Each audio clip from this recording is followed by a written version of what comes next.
إن الحمد لله نحمده ونستعينه ونستغفره ونعوذ بالله من شرور أنفسنا ومن سيئات أعمالنا من يهدي الله فلا مضل له ومن يضلل فلا هادي له وأشهد أن لا إله إلا الله وحده لا شريك له وأشهد أن محمدا عبده ورسوله أما بعد فإن خير الحديث كتاب الله وخير الهدي هدي محمد صلى الله عليه وعلى آله وسلم وشر الأمور محدثاتها وكل محدثة بدعة وكل بدعة ضلالة وكل ضلالة في النار.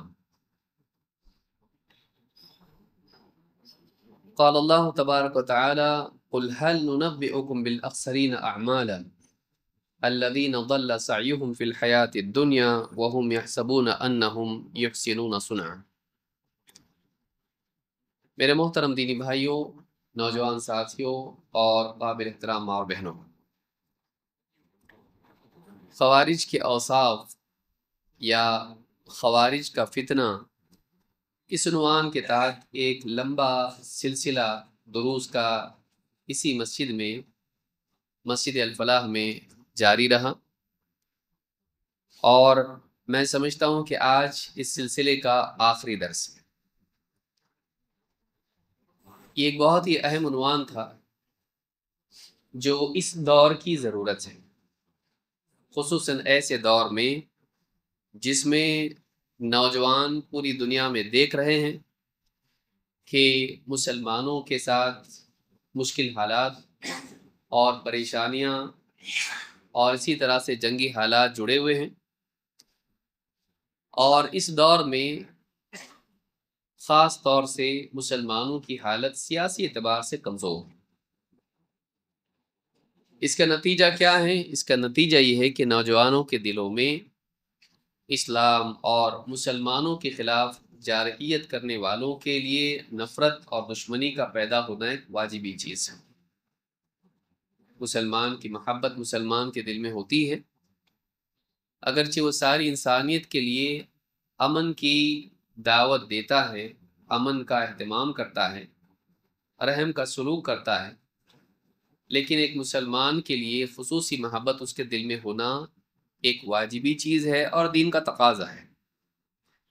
یہی وجہ ہے کہ جب مسلمان دنیا میں مسلمانوں کے برے حالات دیکھتا ہے اور ان پر ظلم و زیادتی دیکھتا ہے تو اس کا غصہ ہونا اور مشتعل ہونا ایک واجبی چیز ہے، لیکن اسی جذبے کا اگر غلط استعمال کیا جائے، اس جذبے کو بھڑکا کر مسلمان نوجوانوں کو ایک غلط ایجنڈا کے تحت غلط راہوں پر دوڑا دیا جائے، حکومتوں کے خلاف لڑنے کے لیے یا کم از کم ان کے خلاف سازش کرنے کے لیے آمادہ کر دیا جائے، اور پھر دینی حلقوں سے علماء سے اس کو کاٹ کے الگ کر دیا جائے اور ایسی تنظیموں سے جوڑ دیا جائے جو دہشت گردی اور تشدد کی دعوت دیتی ہیں، جو نہ علماء کے ماتحت ہیں، نہ قرآن و سنت کے نصوص اور سلف کے منہج سے ان کا کوئی تعلق ہے۔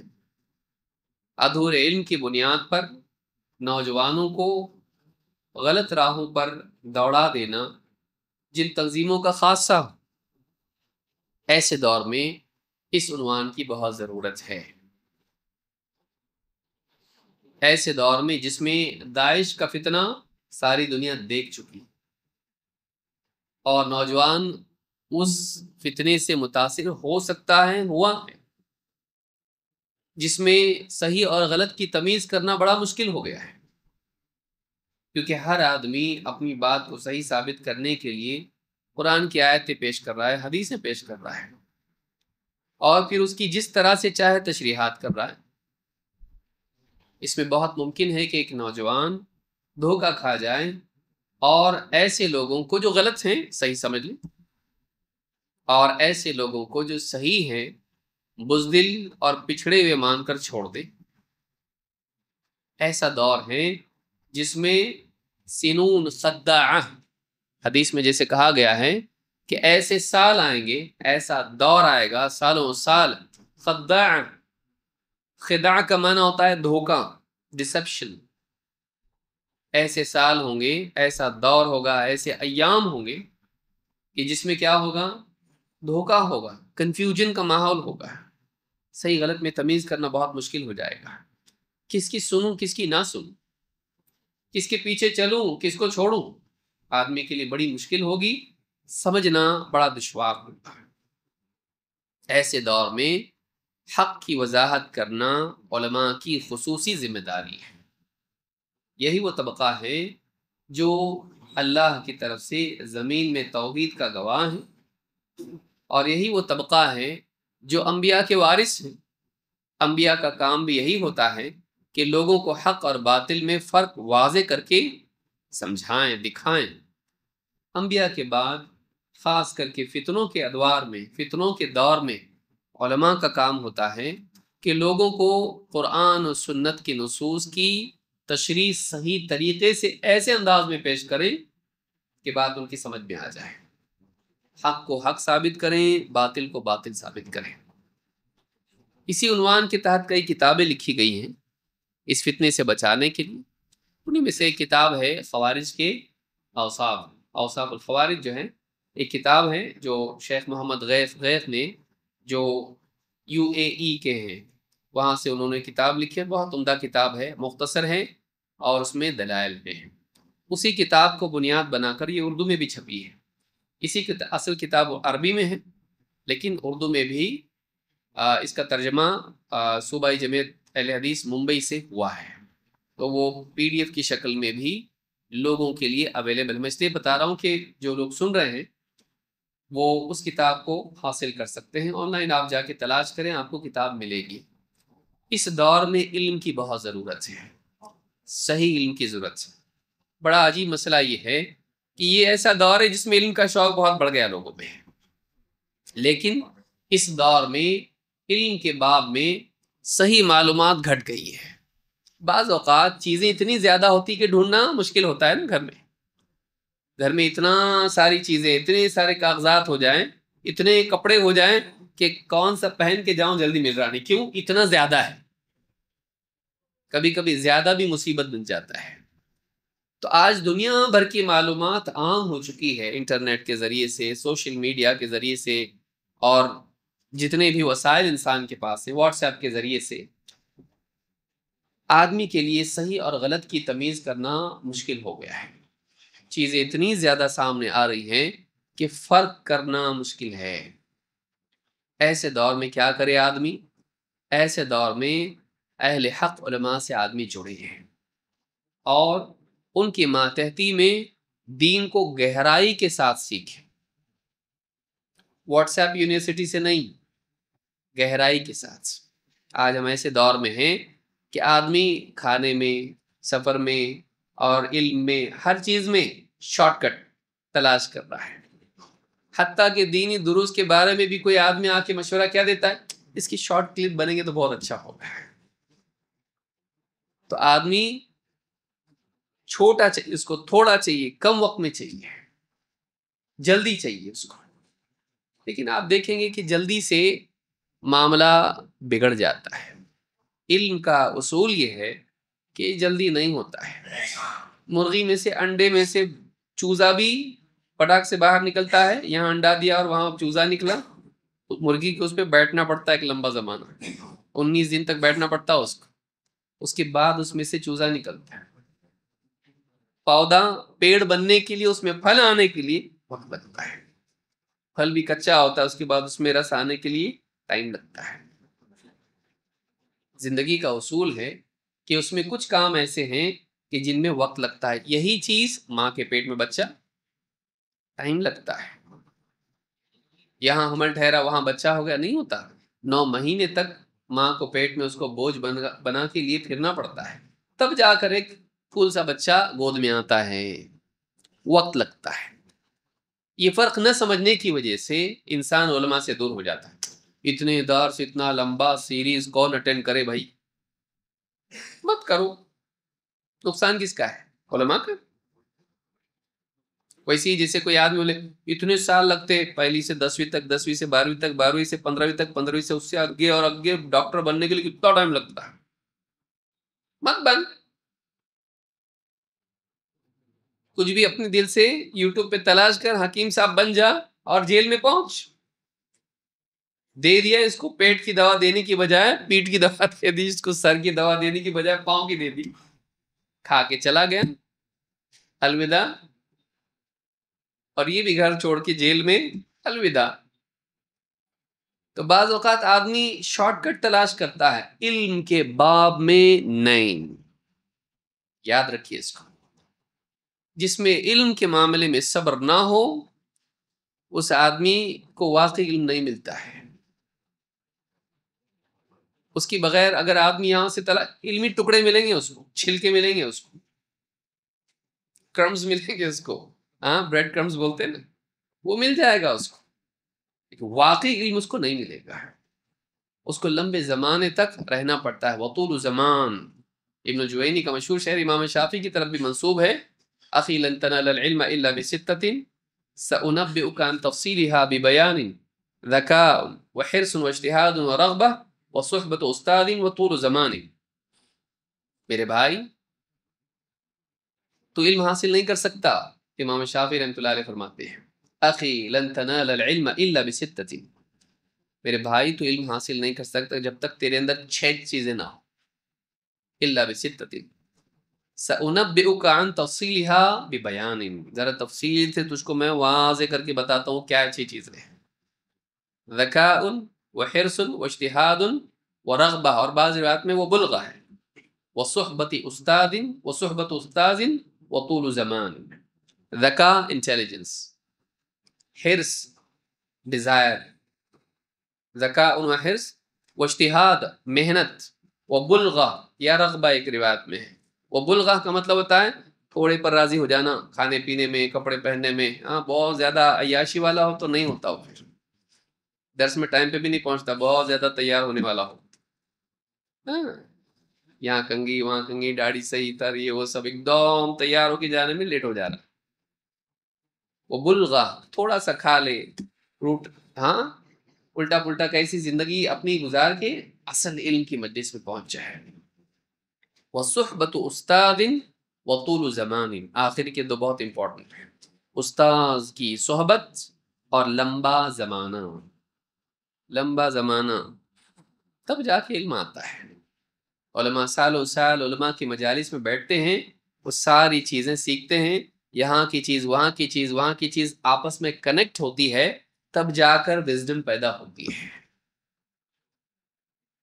جب سب کنیکٹ ہوتا ہے تو پورا روشن ہوتا ہے. ہاں کنیکشن صحیح ہونا چاہیے, کنیکشن ٹوٹے ہوئے نہیں ہونا چاہیے. تو علم سے جڑ کے نیا علم پیدا کرتا ہے, تو اس کے لیے ٹائم لگتا ہے. لہٰذا یہ جو دور ہے یہ فتنے کا دور ہے, جس میں انسان کے لیے حق اور باطل کا فرق کرنا مشکل ہو گیا ہے. ایسے دور میں علماء کے ساتھ جڑے رہنا, دینی مجالس میں آتے رہنا, یہ انسان کے لیے بہت ضروری ہے, اور لمبا زمانہ اس کے لیے لگتا ہے. لہٰذا آن آف نہیں ہونا چاہیے, بلکہ مسلسل آدمی دینی مجالس میں آتا رہے, تب جا کر اس کو ایک پورا پکچر دین کا سمجھ میں آتا ہے, پوری تصویر اس کے سامنے آتی ہے. وہ نادھوری بات اس کے سامنے ہوتی ہے, اس کا نالج جو ہے وہ فریکچرڈ ہوتا ہے. پھر جیسے آئینے پہ پتھر مارو, تصویر سیدھی صورت دکھتی ہے, اس میں ٹکڑے ٹکڑے ٹکڑے ہو جاتے ہیں. تو اس کی معلومات ہوتی ہیں, وہ بٹس اینڈ بائٹس ہوتے ہیں اس کے, لیکن وہ کنیکٹ نہیں ہو پاتے ہیں. اور آدمی کا ذہن جو ہے علمی اعتبار سے بالکل فریکچرڈ ہوتا ہے, شیٹرڈ ہوتا ہے. اس کو سمجھ میں نہیں آتا صحیح کیا, وہ لگتا ہے اس کو کہ مجھ کو دکھ رہا ہے, سمجھ رہا ہے, لیکن نہیں سمجھ رہا ہوتا اس کو. تو یہ جو سلسلہ ہم نے شروع کیا خوارج کے اوصاف سے متعلق, اس کا مقصد یہی تھا اور یہی ہے کہ ہمارے نوجوان ایسی تنظیموں سے دور رہیں جو ان کی زندگی خراب کرتی ہیں, مسلمانوں کا نام خراب کرتی ہے اور امت کا حال خراب کرتی ہے. جان و مال کا اس سے نقصان ہوتا ہے, اسلام کی تصویر بگڑتی ہے, اور ہمارے نوجوان بچوں کا کریئر خراب ہو جاتا ہے, زندگی خراب ہو جاتی ہے. بے قربانی دینا ہے دین کے لیے, لیکن صحیح رخ پر کرنے کے کئی کام ہیں. یہ نہیں کہ آپ تھوڑا موڑا یہاں پر شور شرابہ کریں اور جیل میں جا کے بیٹھ جائیں اور پھر وہاں سوچیں کہ ہم یوسف علیہ السلام کی سنت زندہ کر رہے ہیں. نہیں, بعض اوقات آدمی اپنے دل کی تسلی کے لیے فلسفے گھڑ لیتا ہے، اپنی غلطیوں پر پردہ ڈال کر آدمی اس کو کوئی اچھا نام دے دیتا ہے کہ میں نے دین کے لیے قربانی دی۔ ایسا دھوکہ اپنے آپ کو نہیں دینا چاہیے۔ آنکھ بند کرنے سے اندھیرا نہیں ہو جاتا ہے، حقائق چھپ نہیں جاتے ہیں، سچائی سچائی ہوتی ہے۔ اس لیے نوجوانوں کو چاہیے کہ وہ سب سے پہلے اس دور میں علماء سے جڑے، کیونکہ اس طرح کی جتنی تنظیمیں ہیں سب سے پہلے کیا کرتی ہیں؟ علماء سے کاٹتی ہیں۔ ایک عالم غلط ہو سکتا ہے، دوسرا عالم غلط ہو سکتا ہے، اچھے علماء بھی رہیں گے، برے بھی رہیں گے، لیکن جو آدمی علی الاطلاق وداؤٹ اینی کنڈیشن، بغیر کسی اس کے عام طور سے بولتا ہے علماء کچھ کام کے نہیں، ایسے آدمی سے دور ہونا چاہیے۔ ایسا نہیں ہو سکتا ہے کہ سارے کے سارے علماء گمراہ ہو جائیں اور یہ چنو میاں یہی ساری جو ہے دین کا ٹھیکیدار بن جائے۔ اس کو سب سمجھ میں آ رہا ہے اور علماء کو نہیں سمجھ میں آ رہا ہے۔ ان کو نہ دین کی معلومات ہے، نہ دنیا کی معلومات ہے، نہ شریعت سمجھ رہی ہے، نہ قرآن و سنت ان کو معلوم ہے، نہ تاریخ ان کو معلوم ہے، نہ جغرافی ان کو معلوم ہے، نہ دنیا کے حالات ان کو معلوم ہے، اس کو معلوم ہے۔ ایسا نہیں ہوگا۔ علماء میں بھی لیولز ہیں۔ عالم بولتے ہی یہ لوگ ایسا کریں گے کہ آپ کو مدرسے کا ایک ابھی فارغ ہو کے نکلا ہوا بچہ اس کو پکڑ کے لائیں گے، دیکھ عالم ایسے رہتے۔ ایسا نہیں ہے، وہ بچہ ہیں۔ لیکن علماء بڑے بھی ہیں، ایسے لوگ بھی ہیں جن کو پوری دنیا کے لوگ کانٹیکٹ کرتے ہیں، اپنی دنیا کے حالات پوچھتے ہیں ان سے۔ ان کو دنیا کے حالات معلوم نہیں ہوں گے، تجھ کو پوچھتا کون ہے؟ گھر والے بھی نہیں پوچھتے تجھ کو۔ تیرا نام آئے تو بولتے وہ کچھ کام کا نہیں، وہ صرف باتیں کرتا ہے، کرتا کچھ بھی نہیں ہے۔ جاؤ بھائی کچھ لے کر آؤ، سبزی ترکاری گھر کے لیے۔ گھر کے حالات جس کو معلوم نہیں کیا ہو رہا ہے، وہ امت کے حالات کتنا جانتا ہوگا؟ بعض سیاسی حالات کا جان لینا کافی نہیں ہے، صرف مرض جان لینا بھی کافی نہیں ہے، دوا بھی معلوم ہونا چاہیے۔ اکثر اوقات ایسے جو لوگ ہوتے ہیں بلا شبہ امت کے ہمدرد ہوتے ہیں، لیکن ان کا حال یہ ہوتا ہے کہ وہ آدھا مرض جانتے، پورا بھی نہیں۔ وہ صرف جانتے کیا ہو رہا، نیوز میں آیا، بی بی سی میں ایسا آیا، سی این این پہ ایسا آیا، الجزیرہ میں ایسا آیا، ہاں فلاں جگہ ایسا آیا۔ وہ صرف نیوز جانتے ہیں، اس کو انٹرپریٹیشن کی صلاحیت ان میں نہیں ہوتی ہے، اور اس کے علاج اور اس کے حل کی صلاحیت ان میں نہیں ہوتی ہے۔ بھائی صرف مرض جان کے آپ کریں گے کیا؟ آپ کو علاج بھی تو معلوم ہونا چاہیے۔ پھر اگر صحیح علاج آپ کو معلوم نہ ہو تو آپ اپنی طرف سے کچھ بھی قدم اٹھا لیں گے، اور اس کا نقصان جو ہوگا مصیبت پر مصیبت کا اضافہ ہوگا، پرابلم میں پرابلم اور بڑھ گیا۔ دے دیا میں نے انجیکشن، کیوں دیا؟ میرے کو لگا یہ اچھا ہے۔ ایسے آدمی کو آپ کبھی امت کا مسئلہ حل کرنے کے لیے ذمہ داری نہیں دے سکتے، جس کو صرف جذبہ ہے اور حل کرنے کا سلیقہ نہیں ہے۔ آپ بچہ بھی اپنا اس کے ہاتھ میں نہیں دیں گے، پوری امت دے سکتے ہیں نہیں۔ تو جذباتی لوگ اکثر مسائل حل نہیں کرتے ہیں، مسائل بڑھاتے ہیں۔ اس لیے اس دور میں خاص طور سے علماء سے جڑنا بہت ضروری ہے۔ علماء بزدل نہیں ہوتے ہیں۔ جو لوگ ناسمجھ ہوتے ہیں وہ بے وقوفی کو بہادری بولتے ہیں اور سمجھداری کو بزدلی بولتے ہیں۔ یاد رکھیں گے، ناسمجھ لوگ کیا کرتے ہیں؟ بے وقوفی کو کیا بولتے ہیں؟ بہادری، اور سمجھداری کو بزدلی۔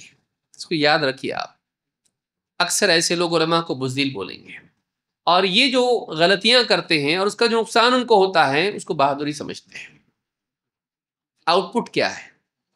آؤٹ پٹ کیا ہے؟ اللہ کے نبی صلی اللہ علیہ وسلم فرماتے ہیں لا ينبغي للمؤمن ان يذل نفسه، کسی مومن کے لیے مناسب نہیں کہ اپنے آپ کو ذلیل کرے۔ صحابہ نے پوچھا اللہ کے رسول آدمی اپنے آپ کو کیسے ذلیل کرے گا؟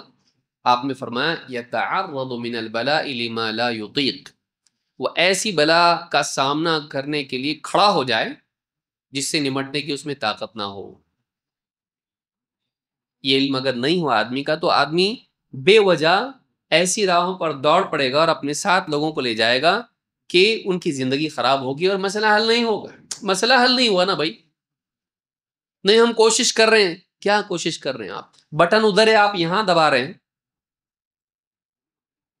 بولیں گے آپ ایسے آدمی کو نہیں میں کوشش کر رہا ہوں، ارے بھائی جلدی سے لگا چراغ، اندھیرا ہے اجالا ہونا چاہیے، کر رہا نا کوشش میں۔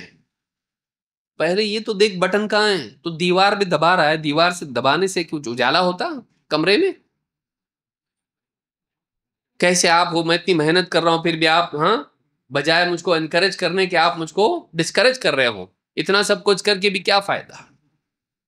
تو ایسے آدمی سے کہا بیوقوف آدمی، جو کر رہے تو فضول ہے، وہ حاصل کچھ نہیں اس کا، حاصل کچھ نہیں ہے، بلکہ کہیں غلط جگہ انگلی ڈال دیا، شوق لگ گیا اگر تجھ کو، مجھ کو دواخانے لے کے بھاگنا پڑے گا تجھ کو۔ اور یہی ہوتا ہے، ان کی غلطیوں کی وجہ سے ان کی ماں باپ بھائی بہن رشتہ دار ان کو پریشانیاں ہوتی ہیں، ان کی نادانی کا نقصان ان کو ہوتا ہے، امت کا کچھ فائدہ ہوتا نہیں، نام بھی خراب، کام بھی خراب، فیوچر کے حساب سے اور ہم پیچھے چلے جاتے ہیں، امت کی طاقت کمزور ہو جاتی ہے۔ اس لیے ضرورت تھی کہ مسلمان نوجوانوں کو اس عنوان کے تحت کچھ باتیں اس تعلق سے بتائی جائیں اور ان کو یاد دلایا جائے، ایک فرقہ اس طرح سے اسلام کی تاریخ میں آیا تھا جو سب سے پہلا تھا، خوارج، اور وہ یہی ایکسٹریمسٹ مینٹالٹی تھی، حاکم کے خلاف کھڑے ہو جانا اور حاکم کو کافر قرار دینا، اس کے خلاف جنگ کرنا، اور یہ کہنا کہ ہم قرآن کا نفاذ کرنا چاہتے ہیں، اسلامی حکومت قائم کرنا چاہتے ہیں، اسلامی احکام آنے چاہیے۔ آج آپ کو رنگ برنگے دوسرے انداز میں تھوڑے بہت فرق کے ساتھ میں یہی مینٹالٹی ملے گی، سیاسی اسلام کی سیاسی تعبیر، پولیٹیکل انٹرپریٹیشن آف اسلام، اسلام کی سیاسی تعبیر، پولیٹیکل اسلام۔ اگر اسلام پولیٹیکل نہیں ہے تو وہ انٹرسٹڈ نہیں ہوگا اس کے اندر، عبادات اخلاقیات ٹھیک ہے وہ بھی ہے، یہ مین ہے، یہ مین ہے، اصل یہ ہے۔ تو یہ مسئلہ اس دور کا ہے، اس لیے یہ سلسلہ شروع ہوا، اور الحمدللہ اللہ کے فضل و کرم سے آج ہمارا امید ہے کہ یہ درس آخری درس ہوگا اور اس پر اختتام ہوگا۔ تو ہم نے اس سے پہلے تقریباً 13 علامات، اگر آپ لوگوں کو یاد ہوگا اور آپ لوگ کاؤنٹ کر رہے ہیں تو 13 علامات ہم نے خوارج کی دیکھی، ہم اس کو ریوائز بھی کریں گے آج انشاءاللہ، گھبرائیے مت۔ اس میں اب 2 باتیں بچ گئی ہیں، اس کو ہم آج انشاءاللہ اس درس میں ختم کریں گے۔ نمبر 14، سر مونڈنا، سر مونڈ دینا، حلق کرنا جس کو ہم کہتے ہیں، جسے عمرہ میں آدمی جاتا ہے، حج میں جاتا ہے، سر مونڈ دیتا ہے اس طرح سے، یہ بھی خوارج کے علامات میں سے ایک علامت ہے، اور اس زمانے میں تھی۔ علماء نے کہا کہ یہ بات کے دور میں ہو سکتا ہے نہ بھی ہو، لیکن جس دور میں حضرت علی کا دور تھا، اس دور میں جو خوارج موجود تھے ان کی خصوصی علامت یہ تھی کہ ان میں سر مونڈنا تھا، وہ سر مونڈ دیتے تھے اپنا۔ اس تعلق سے حدیث اللہ کے نبی صلی اللہ علیہ وسلم کی موجود ہے، ابو سعید خدری رضی اللہ تعالیٰ کہتے ہیں ان نبی صلی اللہ علیہ وسلم قال یخرج ناس من قبل المشرق، مشرق سے کچھ لوگ نکلیں گے، وَيَقْرَؤُونَ الْقُرْآنَ لَا يُجَاوِزُ تَرَاقِيَهُمْ، وہ قرآن پڑھیں گے لیکن ان کے حلق سے بھی وہ نیچے نہیں اترے گا، آگے نہیں بڑھے گا۔ يَمْرُقُونَ مِنَ الدِّينِ كَمَا يَمْرُقُ السَّهْمُ مِنَ الرَّمِيَّةِ، وہ دین سے ایسے نکل جائیں گے جیسے تیر شکار کے پار نکل جاتا ہے، شکار سے باہر نکل جاتا ہے۔ ثُمَّ لَا يَعُودُونَ فِيهِ حَتَّى يَعُودَ السَّهْمُ إِلَى فُوقِهِ، پھر وہ واپس دین کی طرف نہیں لوٹیں گے، صراط مستقیم سے ایسے بھٹک جائیں گے کہ واپس نہیں آئیں گے، وہ ایسے نکل جائیں گے کہ واپس نہیں لوٹیں گے، الا یہ کہ وہ تیر واپس سے لوٹ آئے کمان میں، جہاں اس کو رکھ کے کھینچ کے چھوڑا جاتا ہے۔ تیر آتا جا کے واپس، تیر واپس نہیں آتا ہے، جو تیر بولتے ہیں نا میری بات تیر کی طرح نکل گئی ختم، واپس نہیں آتی، تو مطلب واپس تیر نہیں آتا ہے جانے کے بعد، تو واپس نہیں آئیں گے، وہ اتنے ضدی ہوں گے، اتنے اپنی بات پر اٹل ہوں گے کہ واپس آئیں گے نہیں، الا ماشاء اللہ، جس کو اللہ ہدایت دے، لیکن عام حال ان کا یہ ہوگا کہ مانیں گے نہیں۔ ابن عباس کی نصیحت سے کچھ لوگ واپس آئے، لیکن زیادہ تر لوگ نہیں آئے، اور بعد میں جنگ کی انہوں نے حضرت علی سے۔ کچھ کچے پکے بھی ہوتے ہیں نا، اور کچھ پکے پکے ہوتے ہیں، تو کچے پکے آ جاتے ہیں، نہیں بھائی اللہ برابر بتا رہے ہیں، قرآن کی حدیث کی دلیل دے رہے، سننا چاہیے ہم کو۔ کچھ ایسے بھی ہوتے ہیں جو ابھی مطلب پورے پکے ہوئے نہیں ہوتے ہیں، جو پکے ہوئے ہوتے ہیں ایک دم، کتنا بھی بتاؤ آپ کو، لیکن ایسا بھی ہے، لیکن ویسا بھی ہے، وہ اپنی بات میں پیچھے نہیں ہٹتے ہیں، ایک بار آدمی گاڑی میں بیٹھ جاتا ہے واپس نہیں آتا. قیل ما سیماہم، آپ سے پوچھا گیا ان کی علامت کیا ہے، نشانی کیا ہے؟ قال سیماہم التحلیق او قال التسبید، ان کی علامت ہے سر مونڈ دینا، ایک دم صاف کر دینا، بالکل اس طرح سے بال صاف کر دینا. یہ ان کی علامات میں سے ایک علامت ہے. امام البخاری نے کتاب التوحید میں اس کو روایت کیا، حدیث نمبر 7562. ابو العباس القرطبی رحمہ اللہ کہتے ہیں، یہ دوسرے قرطبی ہے، جو تفسیر قرطبی ہے وہ والے نہیں، یہ دوسرے ہیں جنہوں نے مسلم کی شرح لکھی ہے المفہم. کہتے سیماہم التحلیق ای جعلوا ذلك علامة لهم على رفضهم زینة الدنیا وشعارا لیعرفوا به. یعنی اس دور میں جو خوارج تھے انہوں نے کیا کیا، ہم کو دنیا سے کوئی لینا دینا نہیں ہے، کنگھی کرنے کو بھی ہمارے پاس ٹائم نہیں ہے، ہم کیا کریں گے، پورا سر مونڈ دیں گے، زینت چھوڑ دیں گے. بال بھی زینت ہوتی ہے، حدیث میں بھی ہے من کان لہ شعر فلیکرم، کہ جس کے بال بڑے ہوں وہ ان کو اکرام سے، یعنی اچھے ٹھیک ٹھاک رکھے، بالوں کو اپنے سنوار کے رکھے، اچھے سے رکھے، بکھرے ہوئے بال نہ رکھے، تو وہ بھی زینت شمار ہوتا ہے، بال بھی زینت شمار ہوتے ہیں. تو انہوں نے کیا کیا، ہم کو چاہیے نہیں زینت، ایک دم کھدڑ کپڑے پہننا، کھانے میں بھی ایک دم ہلکا پھلکا کھا لینا، مجاہدہ خوب کرنا، رات کی تہجد اور سب ایک دم دنیا سے ہم کو کوئی لینا دینا نہیں. حالانکہ بات الٹی تھی، یہ سب دکھاوے کی چیزیں تھی، آگے پوائنٹ جو آئے گا اس میں وہی ہے. تو اس طرح سے کہتے ہیں کہ جعلوا ذلك علامۃ لهم، ان کی علامت بن گئی، اس سر مونتے ہیں یہ لوگ، علی رفضهم زینت الدنیا، دنیا کی زینت چھوڑنے کی علامت بنا لی انہوں نے اس کو، وشعارا لیعرفوا به، اور اپنے لیے ایک شعار بنا لیا انہوں نے، آئیڈینٹی کے طور پر بنا لیا کہ سب لوگ کیا ہیں، یہ سب اللہ والے لوگ ہیں، دنیا سے ان کو کوئی لینا دینا نہیں ہے، مجاہد لوگ ہیں، سب بال مونڈ دیتے، سب انہوں نے اپنی پہچان بنا لی، اس کو آئیڈینٹی بنا لی. کما یفعل البعض من رہبان النصارى، جیسے نصارہ میں سے جو راہب ہوتے ہیں انہوں نے کیا، زینت ترک کر دینا دنیا کی، یہ بھی زینت ترک کرنے کے اعتبار سے سر مونڈ دیتے تھے. آگے کہتے ہیں وَهَذَا كُلُّهُ مِنْهُمْ جَهْلٌ بِمَا يُزَهَّدُ فِيهِ وَمَا لَا يُزَهَّدُ فِيهِ، یہ ان کی جہالت کی علامت تھی کہ کس چیز میں زہد اختیار کیا جاتا ہے، زہد کا کیا طریقہ ہے. زہد کا مطلب ہوتا ہے دنیا میں کم سے کم پر گزارا کرنا، دنیا سے محبت نہیں رکھنا، دنیا سے دل نہیں لگانا اور کم پر راضی رہنا، اس کو کیا کہتے ہیں، زہد. جو زہد کرتا ہے اس کو زاہد بولتے ہیں. تو یہ زہد نہیں ہے کہ سر موڑ لیا جائے، تو انہوں نے اپنی عقل سے یہ بنا لیا کہ سر موڑ لینا بھی کیا ہے، زہد کی علامات میں سے ہے. وَهَذَا كُلُّهُ مِنْهُمْ جَهْلٌ بِمَا يُزَهَّدُ فِيهِ وَمَا لَا يُزَهَّدُ فِيهِ، یہ بس ان کی جہالت کا نتیجہ تھا کہ انہیں معلوم نہیں تھا کہ یعنی زہد کس چیز میں اختیار کیا جاتا ہے، کس میں نہیں، کیا طریقہ اس کا اور کیا نہیں ہے. وَابْتِدَاءٌ مِّنْهُمْ فِي دِينِ اللَّهِ، اور یہ انہوں نے اللہ کے دین میں بدعت گھڑی کہ انہوں نے اس کو بطور دین اختیار کیا سر مونڈنے کو، ورنہ سر مونڈنا یا تو حج میں ہے، یا تو حج میں ہے، یا عمرہ میں ہے، یا بچہ پیدا ہوا تب ہے، یا آدمی اسلام قبول کیا تب ہے، 4 حالتیں یہ. 5واں کچھ پرابلم ہے سر میں، میڈیکل ایشو ہے کچھ، یا سر میں ڈینڈرف بہت ہو گیا ہے، اس طرح کی کوئی چیز ہے، تو آدمی سر صفائی کے لیے، ضرورت کے لیے، حاجت کے لیے کر رہا ہے. تو یہ کتنے ہوئے، 5. لیکن نہیں، میں اللہ والا ہوں، دنیا سے مجھ کو کوئی لینا دینا نہیں ہے، میں عبادت میں مشغول ہونا چاہتا ہوں، اس لیے سر موڑنا. اس طرح سے صحابہ نبی صلی اللہ علیہ وسلم کرتے تھے نہیں، وہ لوگ بھی کنگھی کیا کرتے تھے، وہ لوگ بھی بال رکھتے تھے. نبی صلی اللہ علیہ وسلم کے بال یہاں تک بھی رہے ہیں، کندھوں تک، کان تک بھی رہے، کندھوں تک بھی رہے، آپ نے بھی سر مونڈا، لیکن معمول اس کا بنانا یہ صحابہ میں نہیں تھا.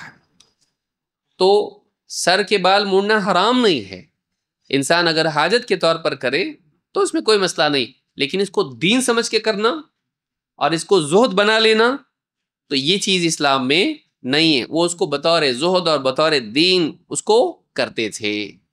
تو کہا کہ یہ ان کی جہالت تھی کہ اپنے طور پر انہوں نے کیا کیا، ایک چیز جو زہد کی علامت نہیں تھی زہد کا شعار نہیں تھا، اس کو زہد بنا لیا اپنے طور پر. تو یہ بھی ان کی علامات میں سے ایک علامت تھی، لیکن یہ علامت اس دور میں ختم ہو گئی. علماء نے کہا ایسا نہیں کہ کوئی آدمی آج سر منڈتا ہو تو کہا دیکھو خارجی ہے، یہ اس کا ایشو ہو سکتا ہے بیچارے کا، ہاں اس کے سر میں گرمی بہت ہوگی، کسی وجہ سے وہ کر رہا ہوگا، یا اس کو غسل کرنے سے بار بار زکام ہو جاتا ہے بیچارہ اس لیے کر رہا ہے. تو یہ نہیں کہ ہم کسی پر حکم لگا دیں کہ اس علامت کی وجہ سے اس پر وہ حکم لگا دیں، یہ ٹھیک نہیں ہے. لیکن ان کی علامت وہ تھی، ان کی علامت وہ تھی، یہی بات سارے علماء نے کہی ہے. لیکن بلا وجہ ایک آدمی ہمیشہ سر موڑنے کا عادی بن جائے اور اس کو اپنے لیے ایک آئیڈینٹی بنا لے، یہ بھی ٹھیک نہیں ہے. امام احمد وغیرہ نے اس کو پسند نہیں کیا ہے. ہاں لیکن کوئی آدمی اگر کینچی وغیرہ سے کاٹ لیتا ہے اور کم رکھتا ہے بال تو اس میں کوئی مسئلہ نہیں ہے. مونڈنا جو ہے تعبید، یہ چیز ایک دم جڑ سے اس کو نکال دینا، بالوں کو مونڈ لینا پورا اس طرح سے، یہ ٹھیک نہیں ہے. تو یہ ایک 14ویں علامت خوارج کی تھی جو ایک زمانی چیز ہے، یہ دائمی نہیں ہے. ہو سکتا ہے کسی زمانے میں ایسا کریں لیکن یہ ہمیشہ کے لیے نہیں ہے، علماء نے بات کہی ہے. نمبر 15 اور آخری علامت خوارج کی، دنیا پرستی. دنیا پرستی، دنیا چاہیے، مال دولت، ہاں یہاں کا مقام ہم کو چاہیے. تو یہ جو چیز ہے یہ خوارج کی کے اوصاف میں سے ایک وصف ہے. اگرچہ وہ بتاتے ہیں کہ ہم کو کچھ نہیں چاہیے، زہد، ہم اللہ والے، سب دنیا چھوڑنے والے، ہم کو کوئی انٹرسٹ نہیں دنیا میں، ہم تو حق کو قائم کرنا چاہتے ہیں. بولنے کی بات تھی، بولنے کی بات تھی. اصل موقع جب ان کو مل گیا دنیا کا تو دنیا کے اتنے حریص بنے کہ دوسرے لوگ بھی نہیں.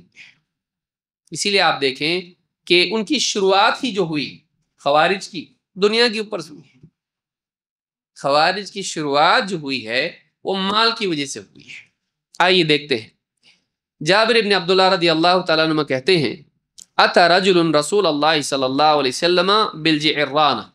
جعرانہ کے مقام پر اللہ کے نبی صلی اللہ علیہ وسلم تھے. ایک آدمی آیا، منصرفہ من حنین وفی ثوب بلال فضہ. وہ ایسا وقت تھا کہ حنین کی جنگ سے اللہ کے نبی صلی اللہ علیہ وسلم واپس لوٹ رہے تھے. حنین کی جنگ 8 ہجری میں ہوئی ہے، یعنی وفات سے کچھ پہلے کا واقعہ ہے، نبی صلی اللہ علیہ وسلم کے زمانے میں، آپ کی زندگی میں واقعہ ہوا ہے. تو آپ حنین سے لوٹ رہے تھے سن 8 ہجری کے آس پاس، اور جعرانہ کا مقام تھا، اور حضرت بلال رضی اللہ تعالیٰ ایک کپڑے میں سونا چاندی لیے ہوئے تھے. فضہ چاندی کو کہتے ہیں. ورسول اللہ صلی اللہ علیہ وسلم یقبض منها یعطی الناس. اور نبی صلی اللہ علیہ وسلم اس جھولی میں سے چاندی لیتے، لوگوں کو دیتے، اس کو دیا اس کو دیا، لوگوں میں کیا کر رہے تھے؟ تقسیم کر رہے تھے. اور آپ جو نئے نئے لوگ ہیں، نئے مسلمان ہوئے ہیں، ان کو تھوڑا دے رہے تھے تاکہ ان کا دل کیا ہو؟ نرم ہو.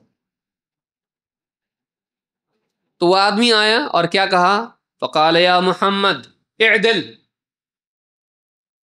آ کے کیا کہا؟ اے محمد صلی اللہ علیہ وسلم. گھمنڈ دیکھیے آپ، اے محمد عدل و انصاف کیجیے، جسٹس نہیں کر رہے آپ، کسی کو بھی دے رہے ہیں آپ. ہم بھی تو ہیں، لوگ بھی تو، اور بھی تو لوگ ہیں، ان کو دینا چاہیے. سب کو کہاں دے رہے ہیں آپ اپنے حساب سے دے رہے ہیں.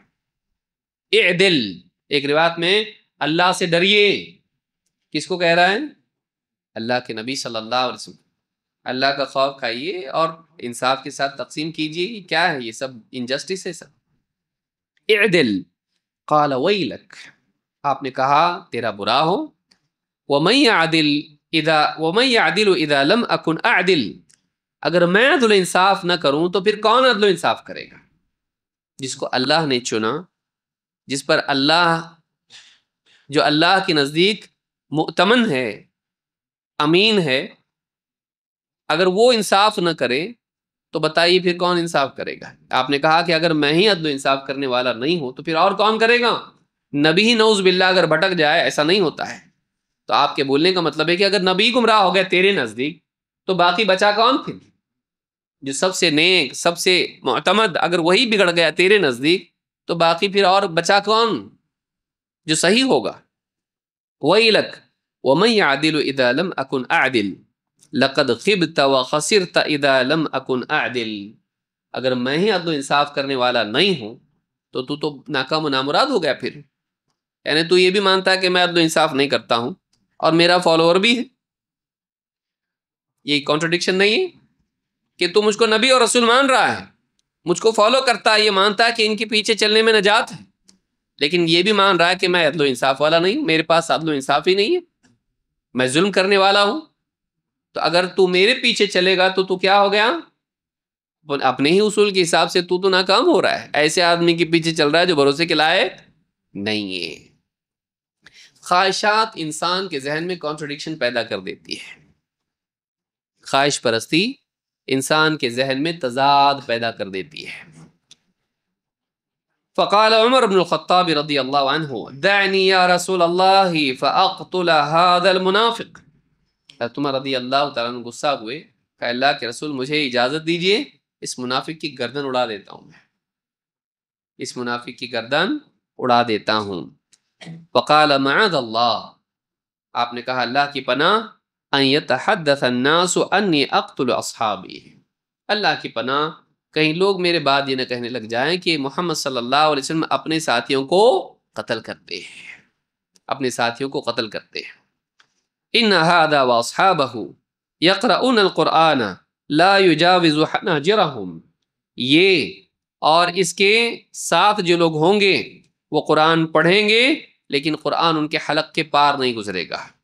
یمرقون منہ کما یمرق السهم من الرمیہ, وہ شکار سے ایسے پار نکل جائیں گے جیسے, یعنی دین سے ایسے نکل جائیں گے جیسے تیر شکار کے پار نکل جاتا ہے. امام البخاری اور مسلم دونوں نے اس کو روایت کیا ہے. اس حدیث میں کئی سمجھنے کی چیزیں. نمبر 1, خارجی ذہن کی شروعات کہاں سے ہوئی ہے؟ سب سے پہلا واقعہ پوری ہسٹری میں نبی صلی اللہ علیہ وسلم کے زمانے ہی میں یہ مینٹالٹی موجود تھی. ایسے لوگ تھے اس زمانے میں جو مسلمانوں کے لبادہ میں تھے, لیکن نبی صلی اللہ علیہ وسلم کے بارے میں کیا کہتے تھے؟ آپ انصاف نہیں کر رہے.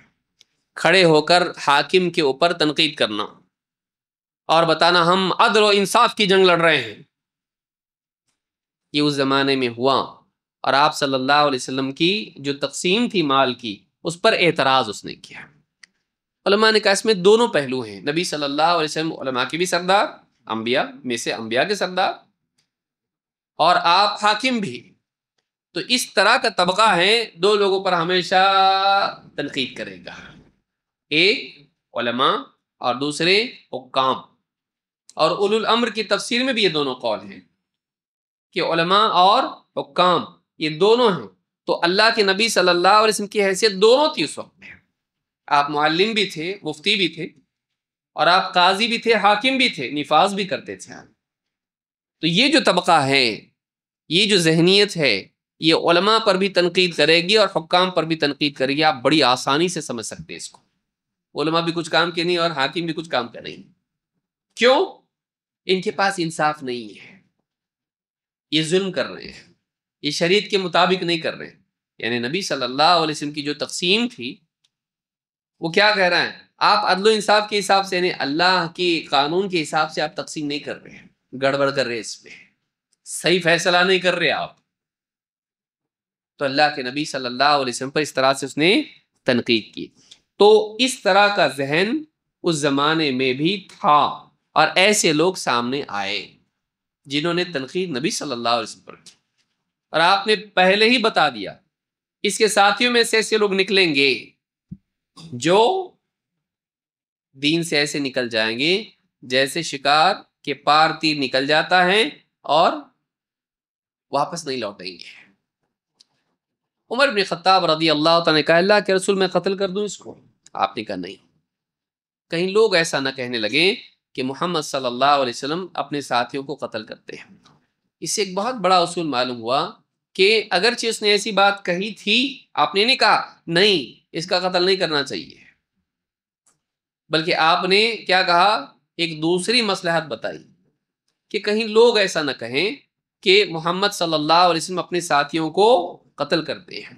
اس سے معلوم ہوا کہ بعض مصلحتوں کی وجہ سے ایک برے شخص کو قتل کرنا بھی مؤخر کیا جا سکتا ہے، اسلام کا نام خراب ہوگا اس کی وجہ سے، نبی صلی اللہ علیہ وسلم کی تصویر بگڑے گی، لوگ آپ کے بارے میں، اسلام کے بارے میں غلط تاثر لیں گے، تو اس وجہ سے بعض اوقات ایک کرنے کی چیز کو بھی چھوڑ دیا جاتا ہے، مؤخر کیا جاتا ہے۔ تو آپ نے اس کو قتل نہیں کیا، جبکہ اس نے آپ کی شان میں گستاخی کی، آپ کو غیر معتبر بتایا، یہ کتنی بڑی بات ہے کہ آپ انصاف نہیں کر رہے۔ تو آپ نے حضرت عمر کو روک دیا، اور آپ نے کہا کہیں لوگ یہ نہ کہنے لگیں کہ محمد اپنے ساتھیوں کو قتل کرتے ہیں۔ تو آج بھی نوجوان جو جذبات میں آ کے توڑ پھوڑ کرتے ہیں، نبی کی شان میں فلاں نے گستاخی کی، فلاں نے ایسا لکھ دیا قرآن کے بارے میں، اسلام کے بارے میں، اس سے حاصل کچھ نہیں ہوتا ہے، لوگوں کو اور موقع ملتا ہے۔ دیکھو ہم تو بول رہی تھی نا ٹیررسٹ ہیں یہ لوگ، ہم تو بول ہی رہے تھے یہ لوگ کیا ہیں، سماج کے لیے مصیبت ہیں، دیکھو بس جلا رہے ہیں، توڑ پھوڑ کر رہے ہیں، مار پیٹ کر رہے ہیں، تو ایسے لوگ ہیں یہ۔ پھر اس نوجوانوں کو اٹھا کے 100 200 جیلوں میں ڈال دیا جاتا ہے، تھپے لگ جاتے ہیں، ان پہ کیس ہے، پھر آتے رہو ہر مہینہ 2 مہینے میں ان کی پھر سنوائی ہوتی رہے گی، پھر کہاں کی پڑھائی، کہاں کا جاب، اور باہر بھی نہیں جا سکتا، اور کہاں کا پاسپورٹ، اور کہاں کا کچھ آگے، نہ ایجوکیشن کے لیے، نہ جاب کے لیے، نہ اس کے لیے راستے کھلیں گے کچھ، ان کا کریئر خراب ہو جاتا۔ اور اسلام کو کیا فائدہ ہوتا اس سے، اسلام کو کیا فائدہ ہوتا ہے؟ لیکن ذہن لوگوں کا کیا ہے، تو کیا کچھ بھی نہیں کرنے کا؟ کیا ذہن کیا ہے لوگوں کا؟ اس کا مطلب چپ بیٹھ جانے کا، ہاں، نہیں کچھ بھی کرنے کا۔ بتائیے یعنی کیا بولا جائے ان سے؟ کچھ بھی نہیں کرنے کا؟ نہیں نہیں، کچھ بھی کرنے کا، یہ دونوں بھی صحیح نہیں ہے۔ کچھ نہیں کرنا بھی صحیح نہیں ہے، کچھ بھی کرنا بھی صحیح نہیں ہے۔ آپ وہ کرو جس سے جو غلط کام انہوں نے کیا ہے اس کی بھرپائی ہو جائے۔ بھائی نبی کے بارے میں اس نے غلط بات بولا، آپ صحیح بات بولو، وہ اپنے کو تھوڑی نہ معلوم ہے اتنا ڈیٹیل میں، عالم علماء کا کام ہے، یہی ہوتا ہے نا۔ کوئی آدمی، بھائی کیوں آپ لوگ نعرے لگا رہے ہیں؟ بولے ہمارے نبی کے بارے میں اس نے غلط بولا، کاٹ ڈالیں گے، مار ڈالیں گے اس کو۔ ہاں ذرا صبر، کیا بولا وہ نہیں معلوم، اس نے ایسا بولا، اچھا ہاں ٹھیک ہے، لا اس کو ہمارے سامنے، ہم اس کو مار ڈالیں گے۔ نہیں لاتے، ایسے نہیں تھے کہ تمہارے نبی، نہیں ہمارے نبی ایسے نہیں ہو سکتے، کیسے تھے ذرا بتاؤ؟ سب پیچھے دیکھتے، پھر احمد بھائی کہاں ہے؟ ہاں عبد الغفور کہاں ہے؟ عالم صاحب کہاں گئے؟ اپنے ساتھ تو تھے ابھی عالم صاحب چائے پینے گئے۔ بھائی تو تم سب آئے نا، نبی کے تم چاہنے والے ہو نا، اس نے غلط بولا نا، تم کو ہم منع کیے کہ صحیح بولنے کو؟ تم گونگے ہو کیا؟ تم صحیح بولو نا۔ معلوم رہتا تو نعرے تھوڑی لگاتے، ہم لوگ مسجد میں امام صاحب ہوتے، نہیں معلوم آپ کو۔ بتائیے، وہ دشمن ہمارے ہیں، ہم دوست ہیں نبی کے، ہم چاہنے والے ہیں، ہم خیر خواہ ہیں نبی کے، ہم امتی ہیں نبی کے، لیکن اس کو نہیں معلوم ہے وہ ٹھیک ہے، وہ تو چاہتا ہی نہیں نبی کو، ہم محبت کرنے والے ہیں، ہم کو کیا معلوم ہے ہمارے نبی کیسے تھے؟ اب بتائیے کلاس روم میں، یا کالج میں، یا آفس میں، یا خاندان میں، یا گلی کوچے میں، یا کالونی میں، ہاں، یا پارلیمنٹ ہاؤس میں، اگر ہم میں سے کسی کو بلا کے بولا جائے آپ کے پاس ایک آدھا گھنٹہ ہے، ہم سب سنیں گے آپ کی بات کو، آپ کے نبی کیسے تھے ہم کو بتاؤ، ہم میں سے کتنے لوگ بتا پائیں گے؟ تو عیب ہمارے اندر بھی تو ہے نا، اگر ہم نہیں بتا پا رہے ہیں تو کہیں نہ کہیں کھوٹ ہمارے اندر بھی ہے۔ وہ اگر غلط فہمی مبتلا ہے نبی کے بارے میں، اور پوری دنیا نہیں جان رہے ہمارے نبی کو، ارے جان رہے نہیں لوگ دنیا میں ہمارے نبی بہت زبردست تھے، نہیں معلوم ان لوگ کو، تیرے کو معلوم ہے؟ پڑھنا پڑے گا، ہاں پڑھنا پڑے گا، کب؟ مرے بعد؟ کب پڑھے گا تو؟ اللہ کے بارے میں 10 بات بتاؤ، اللہ کی شان میں گستاخی کر رہا نا، تو 10 بات بتا اللہ کے بارے میں، 10 آیتیں بتا دے، 10 حدیثیں بتا دے، جا گھر کو نہیں معلوم۔ قرآن کے بارے میں، اچھا قرآن کی بے حرمتی کیا اس نے، اچھا قرآن میں کیا ہے ذرا بتا، کتنی صورتیں ہیں قرآن میں؟ 30 ہے، پوری دنیا کو معلوم ہے 30 ہے، اچھا ابھی تو بالکل بالغ بھی نہیں ہوا، 30 صورتیں ہیں قرآن میں، پھر دائیں بائیں دیکھ رہا 30 ہی چہنا رہے یہ حال ہمارا ہے۔ کیا ہے قرآن میں؟ اچھا یہ بول رہا قرآن پڑھنے سے گمراہ ہوں گے، تو بھی تو وہی بولتا ہے نا، یہ پوری دنیا کو بول رہا ہے، یہ غیر مسلموں میں بول رہا قرآن پڑھنے سے لوگ گمراہ ہوتے ہیں، تو یہ غلط ہے۔ تو مسلمانوں میں بول رہا قرآن پڑھنے سے گمراہ ہوتے، تو صحیح ہے، زیادہ ڈیپ مت جا، گمراہ ہو جائیں گا، قرآن سمجھ کے نہیں پڑھنے کا رہتا، تو بول رہا تو بھی تو وہی کام کر رہا ہے کہ اعتبار سے جو وہ کر رہا ہے اپنی نادانی میں، تو خیر خواہی قرآن کی اسلام کی کر رہا ہے، لیکن الٹا کام کر رہا ہے نا تو بھی۔ تو یہ حال ہمارا ہے، تو ہماری پیٹھ پر سوار کیوں ہے کوئی جھکی ہوئی پیٹھ؟ اگر ہمارے اندر کمزوری نہ ہو تو دشمن ہمارا کیا استحصال کر سکتا ہے؟ ہمارا غلط استعمال دشمن کیوں کر رہا ہے؟ قصور ہمارے اندر بھی تو ہے نا، ہمارے اندر بھی تو کمی ہے، لہذا یہ حال ہے۔ اللہ کے نبی صلی اللہ علیہ وسلم کیا کہا؟ کہیں لوگ یہ نہ کہنے لگے کہ محمد صلی اللہ علیہ وسلم اپنے ساتھیوں کو قتل کرتے ہیں۔ آپ نے اتنے دور سے سوچا کہ یہ مومنٹ صحیح نہیں ہے، یہ قدم اٹھایا جائے گا، ہسٹری میں نام خراب ہوگا۔ مطلب نبی صلی اللہ علیہ وسلم نے اتنا بڑا کام چھوڑے، ایک غلط آدمی کو قتل کرنا، اس کا ریزن کیا ہے؟ نام خراب ہوگا۔ مطلب یہ بھی چیز کنسیڈر کرنے کی ہوتی ہے، ہم کرتے؟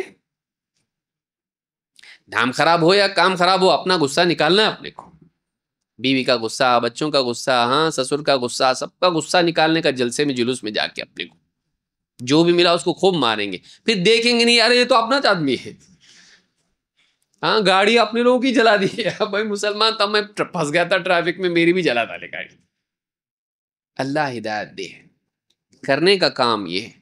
آپ بتائیے کوئی غیر مسلم بولے ذرا ایک کتاب ایسی لا کے دو مجھ کو، تو میں پروپیگنڈا نہیں چاہتا محمد صلی اللہ علیہ وسلم کے بارے میں، مجھ کو تمہاری طرف سے کیا ہے بات وہ چاہیے، ایسی کتاب دو جس میں محمد صلی اللہ علیہ وسلم کی ہسٹری نہیں چاہیے مجھ کو، پرسنالٹی کیسی تھی بتاؤ، کون سی کتاب دیں گے؟ مولوی صاحب کو لاتا آپ کے پاس، میرے پاس اتنا ٹائم نہیں، میں پروفیسر ہوں، میں ڈاکٹر ہوں، میں انجینئر ہوں، میرے کو کتاب دو، میں اپنے ٹائم میں پڑھ لوں گا۔ ایک ایسی کتاب دو جس میں قرآن کتنی زبردست کتاب ہے اس کے اندر ہو، جس میں اللہ کیسا ہے، کتنا رحیم ہے، کتنا احسانات کرنے والا، ایسی کوئی کتاب دو، ایسی کوئی کتاب دو جس میں محمد صلی اللہ علیہ وسلم کے بارے میں ہو کہ آپ کیسے عظیم انسان تھے، ہے؟ سوچیے، بولے ہمارے پاس رہتے تو تمہارے کو کیوں نہیں دیتے، ہمارے پاس ہی نہیں تو تم کو کہاں سے دیں گے ہم کوئی معلوم نہیں ہے، آپ پروفیسر آپ ہی لکھو ایک۔ یہ حال ہمارا ہے اس دور میں، جو ہم بولتے ہیں نا پھر کیا کچھ بھی نہیں کرنے کا، کیا تو نکالو جلوس میں کیا ہونے والا ہے، 4 دن 3 دن 2 دن تمہارا دل ٹھنڈا ہوگا، اس کے بعد پرخلوص، اس کے بعد خاموش، ختم ہو جاتا کیس۔ اپنے دل کو تسلی ہم لوگ دیتے ہیں، کچھ تو کیا، ہاں ان کی طرح تو نہیں جنہوں نے کچھ بھی نہیں کیے، ان سے تو اچھا ہے نا میں الٹا کیا لیکن کچھ تو کیا نا، یہ حال ہے۔ تو اکثر ہم لوگ کیا کرتے ہیں، کچھ بھی کرو چپ مت بیٹھو، دنیا میں ایسا نہیں کرتے، تجارت میں ایسا نہیں کرتے، میڈیکل ایشوز میں ایسا نہیں کرتے، لیکن امت کے معاملات میں ہم ایسا کرتے ہیں، کچھ بھی کرو لیکن کچھ کرو، تاکہ ہم اپنے آپ کو تسلی دے سکیں کہ میں نے کچھ تو کیا، اور ہم دوسروں کے سامنے فخر سے کہہ سکیں ہم نے کچھ تو بھی کیے، تم نے کچھ بھی نہیں کیے۔ آؤٹ پٹ سے ہم کو کوئی لینا دینا نہیں ہے۔ جب اس درجے کی گریوی ذہنیت ہو جائے مسلمان کی، کیا حالات بدلیں گے بتائیے؟ اتنے ہم لوگ ذہنی طور پر بیکورڈ ہو جائیں کہ ہم کو آؤٹ پٹ سے کوئی لینا دینا ہی نہیں ہو، رزلٹ سے ہمارا کوئی لینا دینا نہ ہو، نہ ہماری ایکٹیویٹی کتنی صحیح اس سے لینا دینا ہو، بتائیے کیا نتیجہ نکلے گا؟ کیسے ہم حل کریں گے امت کے مسائل؟ اور پھر ہم بولیں گے علماء بزدل ہیں؟ بتائیے، بزدل کم سے کم کونے میں چپ تو بیٹھتا، بیوقوف کچھ بھی کر کے 10 آدمی کو نقصان میں ڈالتا ہے۔ بیوقوف نہیں رہنا آدمی ہے، بیوقوف نہیں رہنا۔ تو آپ نے کہا کہ معاذ اللہ، اللہ کی پناہ، میں ایسا نہیں کروں گا۔ کیوں؟ اس لیے کہ اگر میں نے ایسا کیا تو لوگ یہ کہیں گے کہ محمد صلی اللہ علیہ وسلم اپنے ساتھیوں کو قتل کرتے ہیں۔ اس روایت کو یاد رکھیں اور ہم زندگی ایسے طریقے سے گزاریں کہ کہیں بھی کچھ ہوتا ہے تو ہم یہ سوچیں کہ میری وجہ سے اسلام بدنام نہیں ہونا چاہیے۔ ہم یہ سوچ لیں، میں دواخانے میں ہوں، کمپنی میں ہوں، ہاں راستے پر گاڑی چلا رہا ہوں، میں پارک میں بیٹھا ہوں، ریلوے اسٹیشن پہ ہوں، ایئرپورٹ پہ ہوں، میں کہیں بھی ہوں، میری تصویر کس کی ہے؟ لوگوں کو نام معلوم میرا؟ ہاں آئی ڈی لگی ہوئی یہاں پہ، این آر سی میں ہے کہ ہاں اپنے پاس کیا ہے؟ اپنے کو دیکھتے لوگ کیا بولتے ہیں؟ مسلمان۔ تو میری وجہ سے اسلام بدنام نہ ہو، جیسے نبی صلی اللہ علیہ وسلم نے سوچا کہ میری وجہ سے لوگوں کے ذہن میں یہ بات نہ آئے کہ میں اپنے ساتھیوں کو قتل کرتا ہوں، اور ان کا اسلام سے قریب آنا رک جائے، وہ اسلام کے بارے میں بدظن ہو جائے۔ آپ اپنے آپ کو نہیں بچا رہے، اپنے آپ کو بچا رہے اس لیے تاکہ لوگ اسلام سے بدظن نہ ہوں۔ آج یہ فکر ہمارے اندر بھی ہونا چاہیے کہ میرے کسی کام سے، شور شرابے سے، توڑ پھوڑ سے اور کسی بھی غلط کام سے اسلام بدنام نہ ہو، ہمارے نبی بدنام نہ ہو، ہمارا دین بدنام نہ ہو۔ تو یہ بہت اہم چیز ہے جس کو یاد رکھنا ضروری ہے۔ ابن کثیر رحمۃ اللہ علیہ فرماتے فَإِنَّ أَوَّلَ بِدْعَةٍ وَقَعَتْ فِي الْإِسْلَامِ فِتْنَةُ الْخَوَارِجِ، پہلی بدعت جو اسلام کی تاریخ میں پیدا ہوئی وہ خوارج کا فتنہ تھی۔ وَكَانَ مَبْدَأُهُمْ بِسَبَبِ الدُّنْيَا حِينَ قَسَمَ النَّبِيُّ صلی اللہ علیہ وسلم غنائم حنین۔ اس کی شروعات کیا ہوئی؟ کہاں سے ہوئی؟ اس کی شروعات ہوئی دنیا کی وجہ سے، دنیا کی وجہ سے، چاندی، پیسہ، مال۔ جب اللہ کے نبی صلی اللہ علیہ وسلم نے حنین کے غنیمت کا مال تقسیم لوگوں میں کیا، فَكَأَنَّهُمْ رَأَوْا فِي عُقُولِهِمُ الْفَاسِدَةِ أَنَّهُ لَمْ يَعْدِلْ فِي الْقِسْمَةِ، ان کی برباد عقلیں، انہوں نے یہ سوچا کہ اللہ کے نبی صلی اللہ علیہ وسلم نے اس میں تقسیم کرنے میں عدل و انصاف نہیں کیا۔ ان کے غلط ذہنوں میں بات آئی کہ اللہ کے نبی صلی اللہ علیہ وسلم نے صحیح تقسیم نہیں کی۔ فَفَاجَئُوهُ بِهَذِهِ الْمَقَالَةِ، تو آپ کی اس عمل پر انہوں نے اس طرح سے آپ کے اوپر اعتراض کیا۔ فَقَالَ قَائِلُهُمْ وَهُوَ ذُو الْخُوَيْصِرَةِ، وہ آدمی کون تھا؟ اس کا نام کیا تھا؟ ذُو الْخُوَيْصِرَةِ، جس نے کھڑے ہو کے کہا کہ آپ انصاف نہیں کر رہے ہیں، اس کا نام کیا تھا؟ ذو الخویصرہ۔ اس نے کیا کہا؟ بقر اللہ خاصرتہ، اللہ کا پیٹ چاک کرے، اعدل فإنک لم تعدل، اس نے کھڑے ہو کے کہا کہ انصاف کیجئے، آپ نے انصاف نہیں کیا۔ تو ابن کثیر رحمۃ اللہ علیہ فرما رہے ہیں کہ سب سے پہلا بدعتی فرقہ خوارج کا تھا، اور اس کی شروعات ہی دنیا کے بیس پر تھی کہ آپ تقسیم صحیح نہیں کر رہے، distribution of money is not right, صحیح تقسیم نہیں ہو رہی۔ تو مین دھیان کدھر تھا ان کا؟ پیسہ، پیسہ۔ اسی لیے جب ان کے پاس غلبہ آیا حضرت عثمان رضی اللہ عنہ کے وقت میں، انہوں نے کیا کیا؟ حضرت عثمان کے خلاف بولنا شروع کر دیا، یہ صحیح نہیں کر رہے ہیں، اپنے رشتہ داروں کو عہدے دے رہے ہیں، اور یہ لوگ کیا کر رہے ہیں؟ پیسہ صحیح تقسیم نہیں کر رہے ہیں۔ اس طرح سے اعتراض شروع کیا، اور بات بڑھتے بڑھتے بڑھتے لوگوں میں ان کے خلاف کیا ہو گیا؟ حضرت عثمان کے خلاف بہت سارے لوگوں میں ایک رائے بن گئی کہ ٹھیک نہیں کر رہی ہے۔ جو اس طرح کا باغی طبقہ تھا، صحابہ میں نہیں، اس طرح کا جو باغی طبقہ تھا، ان کے ذہنوں میں بات بیٹھ گئی۔ حضرت عثمان بہت منصف مزاج تھے، نرم تھے، لیکن شریعت کے پابند تھے، اور حالات اتنے بگڑے ہوئے تھے کہ ان کو ڈیسیجن لینے میں بہت نرم اور نازک معاملہ اپنانا پڑ رہا تھا۔ بعض اوقات جو قوم کا قائد ہوتا ہے اس کو بہت نرمی سے معاملے کو لینا پڑتا ہے کہ حالات اور بگڑ نہ جائے. یہی معاملہ حضرت علی کا بھی تھا. تو کہا کہ جب حضرت عثمان کے خلاف انہوں نے بولنا شروع کیا، پھر وقت بگڑتے بگڑتے ایسا آیا کہ ان کی طاقت اتنی بن گئی کہ مدینے میں آ کے انہوں نے حضرت عثمان کو قتل کر دیا. حضرت عثمان کو قتل کر دیا.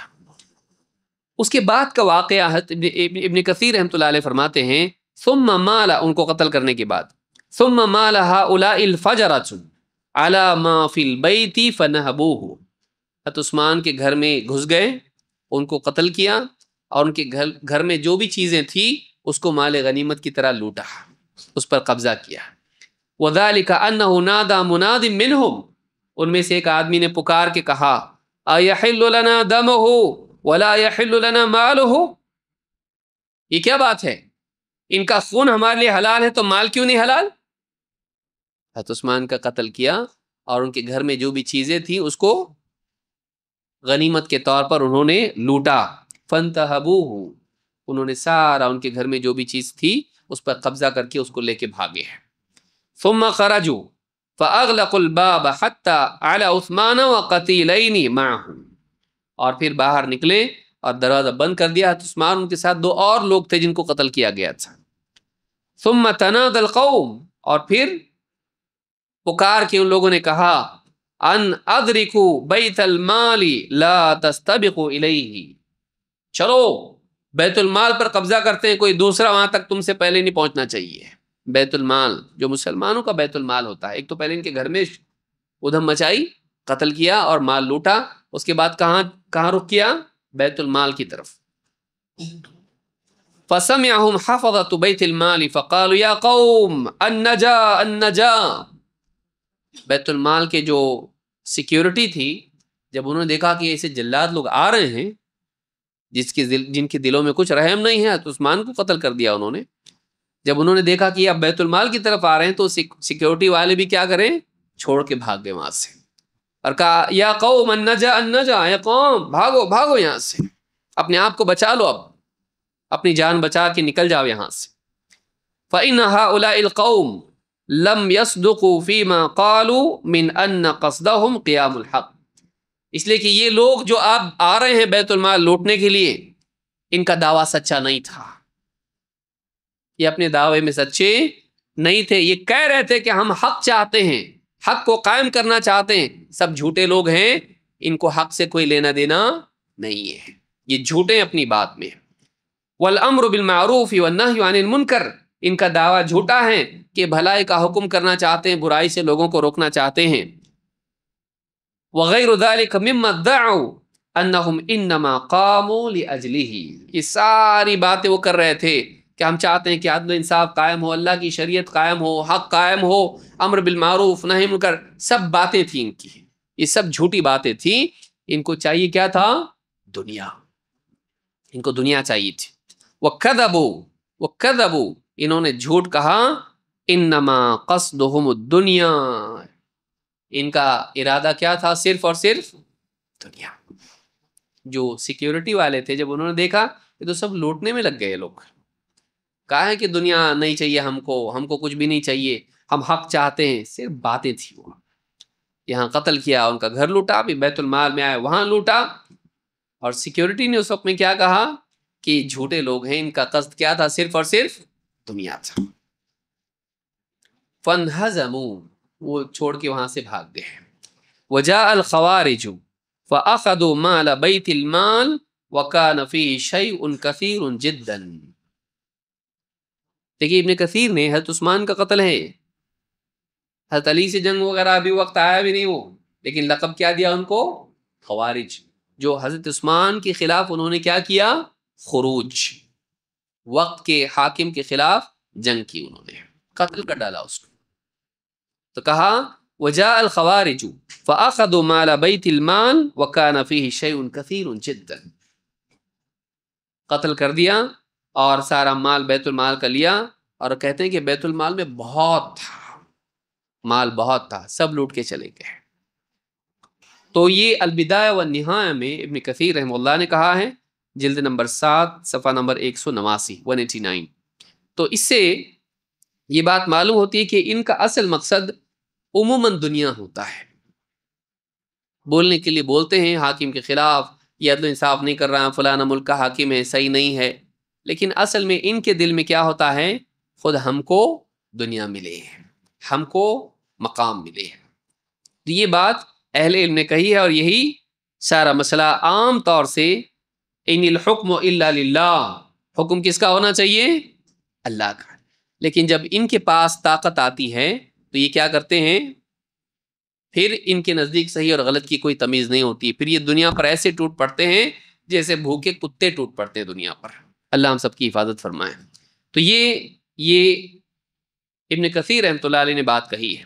اللہ کے نبی صلی اللہ علیہ وسلم کی ایک حدیث ہے، آپ فرماتے ہیں ثلاثۃ لا یکلمہم اللہ یوم القیامہ، 3 لوگ ہیں قیامت کے دن اللہ تعالیٰ ان سے بات بھی نہیں کرے گا. اللہ تعالیٰ ان سے بات تک، وہ اس لائق نہیں ہوں گے کہ اللہ ان سے کچھ کلام کرے. ولا یزکیہم، اور نہ اللہ ان کو گناہوں سے پاک کرے گا.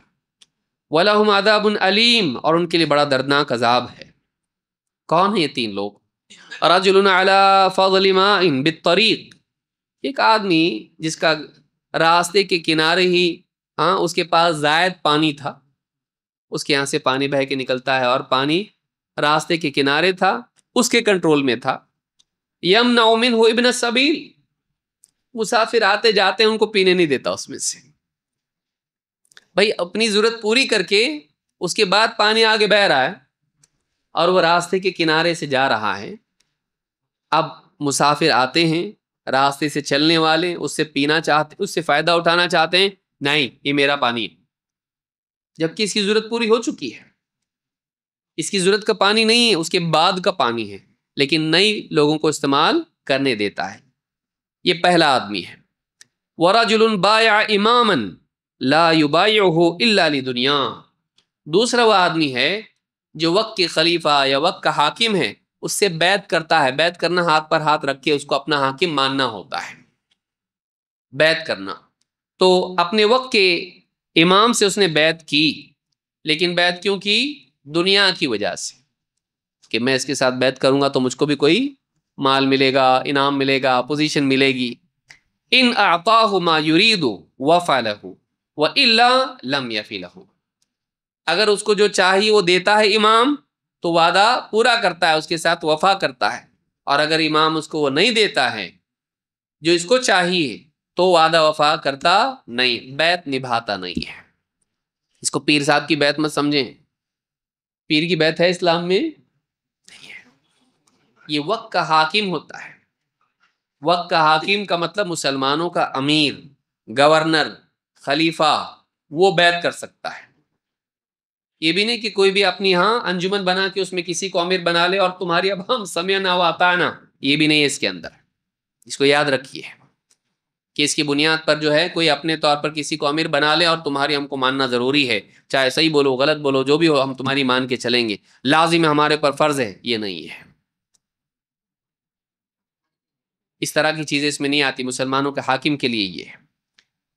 ان اعطاہ ما یرید وفى له والا لم یفی له ورجل یبایع رجلا بسلعۃ بعد العصر، اور تیسرا آدمی وہ ہے کہ جو عصر کے بعد کسی کو کوئی چیز بیچتا ہے، فحلف باللہ لقد اعطی بها كذا وكذا فصدقه فاخذها، اور بولتا ہے کہ اللہ کی قسم مجھے یہ اتنے میں ہی ملی. بیچ رہا ہے کوئی چیز اور اللہ کی قسم کھا کے جھوٹ بول رہا ہے کہ مجھ کو یہ 100 روپے میں ملا ہے بس، جبکہ جھوٹ ہے بات. تو قسم کھا کے چیز بیچ رہا اور کہہ رہا کہ مجھ کو اتنے میں ملی. فصدقہ، آدمی اس کو سچ مانتا ہے اور اس سے وہ چیز لیتا ہے. ولم یعط بها، اگرچہ اس کو اتنے میں نہیں ملی ہے، کم میں ملی ہے، لیکن کیا بول رہا ہے؟ صاحب اس میں ہم کو اس میں کچھ بھی ملتا نہیں ہے، ہم کو اتنے میں ملتا ہی، کچھ بھی پروفٹ نہیں مل رہا ہے، جتنے میں لیا اتنے میں دے رہا تم کو، جبکہ اس کو بہت پروفٹ مل رہا ہے. تو جھوٹ بول کے قسم کھا کے مال بیچتا ہے. تو ایسا آدمی جو ہے، یہ 3 لوگ ہیں، ان کو کیا ہے؟ قیامت کے دن اللہ تعالیٰ ان سے بات کرے گا، نہ ان کو پاک کرے گا بلکہ ان کے لیے دردناک عذاب ہے. پانی روک کے رکھنے والا، مسلمانوں کے حاکم سے بیعت کر کے بھی وعدہ وفا نہیں کرنے والا، بیعت پوری نہیں کرنے والا، بلکہ دنیا کی بنیاد پر ہاں نہیں ملے گا تو کروں گا نہیں تو نہیں کروں گا ایسا کرتا ہے۔ اور تیسرا وہ آدمی ہے جو اللہ کی جھوٹی قسمیں کھا کے جھوٹ بول کے اپنی چیزیں بیچتا ہے۔ تو یہ تین لوگ ہیں جن کو قیامت کے دن، اس میں بھی آپ دیکھیے کہ اپنے امیر سے، اپنے امام سے، اپنے خلیفہ سے جو وعدہ کرتا ہے، بیعت کرتا ہے، کس بنیاد پر؟ دنیا کی بنیاد پر۔ اگر ملے گا تو وعدہ وفا کروں گا، اگر نہیں ملے گا تو یہ عام طور سے بہت سارے لوگ جو یہ کہتے ہیں کہ فلانا حاکم ہے، اکثر ہوتا کیا ہے، حاکم کے پاس آدمی کہتا ہے ظالم حکومت ہے، مسلمانوں کے لیے صحیح نہیں، جاتے ہیں میمورینڈم لے کے، آپ کا بیٹا کہاں پڑھتا ہے؟ حاکم پوچھ رہا اس کو، میرا بیٹا فلانے کالج میں پڑھتا ہے، آگے کیا ارادہ ہے؟ امریکہ بھیجنے کا ارادہ ہے پڑھائی کے لیے، ڈاکٹر بننا چاہ رہا ہے، نام لکھ لو اس کا، تمہارا کام ہو جائے گا۔ ذرا سنبھالو لوگوں کو اپنے، ہاں ٹھیک ٹھیک میں سمجھا دیتا ہوں، باہر آگے صاحب سے بات ہو گئی ہے، ہاں زیادہ ابھی اپنے کو جانے کا ہے، نعرے بازی بند کرو، صاحب نے بولے ہیں تمہاری مانگیں پوری ہوں گی، اس پہ غور کریں گے، لیکن تھوڑا صبر کرنا پڑے گا اپنے کو، ہے کہ نہیں؟ اتنی جلدی تو ہوتا گیا، ان کا پروسیس ہے، پروسیس ہو جائے گا، اس کے بعد اپنا کام ہو جائے گا، چلو گھر کو۔ پبلک بول رہی اپنا نیتا بہت اچھا ہے، ہاں تب نیتا بعد میں کیا بولتا؟ ہو رہا، پروسیس چل رہا ہے، ہو جائے گا، امید رکھو، اور اس کا بیٹا امریکہ پڑھنے گیا۔ قوم کے اگر لیڈر ایسے ہوں گے، بتائیے قوم کا حال کیسا ہوگا؟ حل ہوگا مسئلہ؟ اصل مقصد اس کا اپنا مسئلہ بڑا ہوتا ہے، تو حکام کی مخالفت کرتے ہیں، لیکن جب تک کہ اپنا کام ہو گیا تو مسئلہ ختم نہیں، وہ بھی غلط ہے، یہ بھی غلط ہے۔ یہ ہے کہ انسان کو چاہیے کہ صبر کرے اور عدل پر خود قائم رہے، اپنی ذمہ داری یاد رکھے، حقوق کے معاملے میں درگزر کا معاملہ کرے۔ یہ مزاج اگر ہمارا ہو تو سب صحیح ہو سکتا ہے، اسلامی حکومت قائم بھی ہو گئی، اگر یہ مینٹالٹی نہیں ہوگی کیسا چلے گا؟ کیسا چلے گا؟ تو صحیح معاشرہ وہ ہے جس میں حاکم عوام کے ساتھ رحم و کرم کا معاملہ کرتا ہو اور عدل و انصاف کرتا ہو، حقدار کو اس کا حق دیتا ہو، اصولوں کا پابند ہو، وہ اپنے آپ کو قانون سے اوپر نہیں سمجھتا، وہ اپنے آپ کو خود قانون نہ سمجھتا، اور اس کے ساتھ میں جتنی رعایا ہیں وہ رعایا اس سے محبت کرتی ہو، اس کا اکرام کرتی ہو، اس کے ساتھ اچھا سلوک کرتی ہو، اور اس کی صحیح باتوں کو مان کے چلتی ہو۔ یہ مزاج اگر سماج میں ہے، حکومت کی سطح پر ہو بلکہ گھر کی سطح پر بھی ہو، تو سب صحیح چلتا۔ یہ مزاج اگر نہیں ہو معاشرے کے اندر، آپ دیکھیے کتنے ریولوشن آئے، یہ حکومت غلط ہے اس کو ہٹاؤ، دوسری لائیں گے، دوسری لانے کے بعد اچھے حالات آئے، بعد میں کیسا ہوتا؟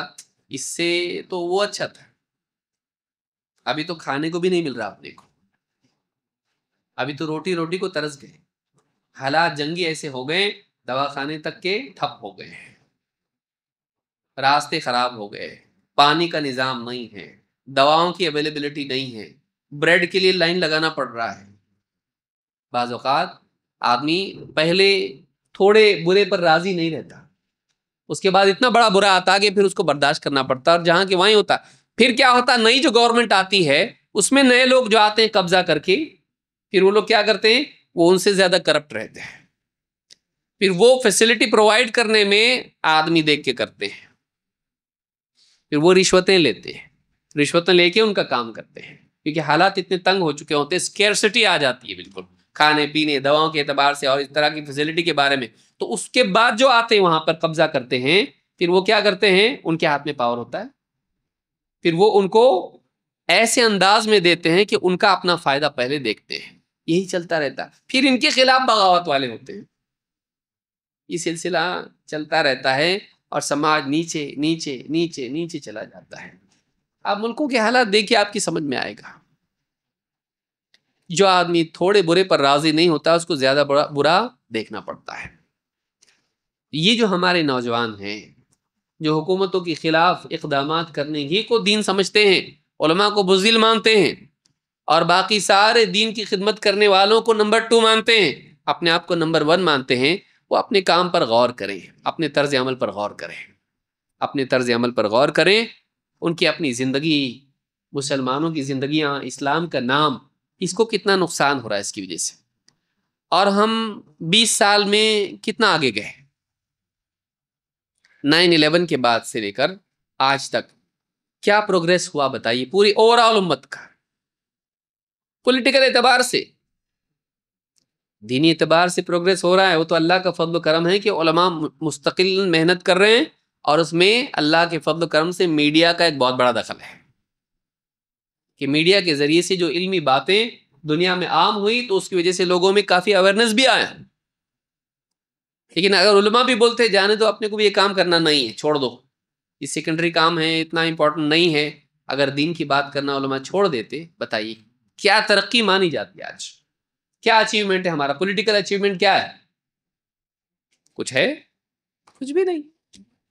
وہی ہم لوگ دیوار پر سر مار رہے ہیں، کھل جا سم سم،